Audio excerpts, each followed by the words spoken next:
ہم نے ہر ممکن طریقے سے ان سے بات چیت کی، دروازے کھلے رکھے، بات چیت کے آلٹرنیٹس دیے، گفتگو کی کہ کسی طرح ایک پرامن طریقے سے اس کو حل کیا جائے، لیکن اس جماعت نے اپنی وہ جو پرتشدد کارروائیاں ہیں اسے یہ باز نہیں آئے۔ نہیں جناب، یہ جھوٹ بول رہا ہے۔ پہلے دن سے میں ان کے ساتھ رابطے کی کوشش کرتا رہا کہ معاملات حل ہو جائے اور کسی طریقے سے حل ہو جائے، کوئی اس میں جو ہے نا جس طرح خرابی پیدا ہوئی یہ نہ ہو۔ لیکن یہ پہلے دن سے ان کے تیور جو تھے وہ بالکل بتا رہے تھے کہ انہوں نے تحریک کے اوپر ظلم کرنا ہے۔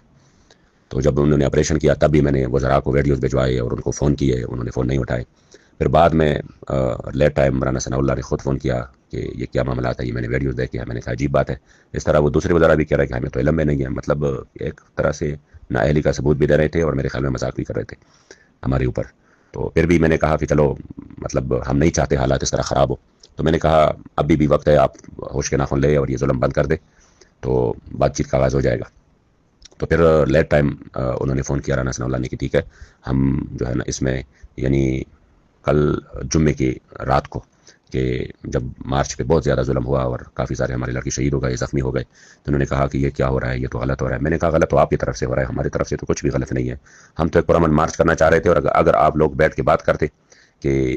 یہ جو ہے نا حالات اس طرح ہے، معاہدات، تو یہ تو شاید ہماری طرف سے اس میں جو ہے نا وہ بہت کچھ تبدیلی بھی کی جا سکتی تھی۔ لیکن آپ لوگوں نے تو شروع ہی ظلم سے کیا، بات چیت سے تو کیا ہی نہیں۔ تو پھر اس کے بعد جب انہوں نے مجھے رات کو، میں نے اس کو کہا یار میں مسلسل انتظار کر رہا ہوں، اور اگر اب بھی آپ ظلم بند کریں گے تو انہوں نے کہا بات چیت کرتے ہیں اس پر، اور میں بھی بات کرتا ہوں۔ تو میں نے کہا بات سے ہم نے انکار کبھی بھی نہیں کیا، لیکن اس وقت جو آپ کر رہے ہیں یہ تو وہ ظلم ہے کہ ظلم میں بات چیت کیسے ممکن ہے؟ آپ پہلے اس طرح کریں کہ یہ جو ظلم ہے اس کو رکوائے، یہ جو بار بار شیلنگ ہو رہی ہے، یہ جو بار بار گولیاں چلا رہے ہیں، اس کو رکوائے، تو کوئی ماحول بنائے بات کا، تو پھر انشاءاللہ تعالی بات کر لیتے ہیں۔ اور مجھے ایسا کرے کہ میں اس وقت اسلام آباد ہوں، تو آپ راستے کے لیے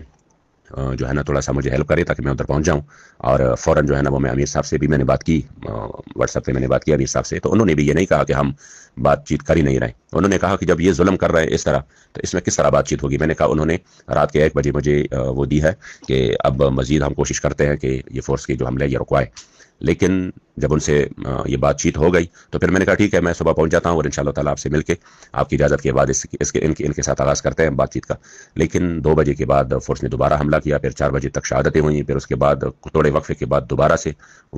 یعنی ایک وحشتناک اور بربریت اور ظلم کی وہ داستان رقم کی کہ جب آپ دیکھ رہے ہیں بہت سارے ہمارے بندے شہید ہو گئے، زخمی ہو گئے،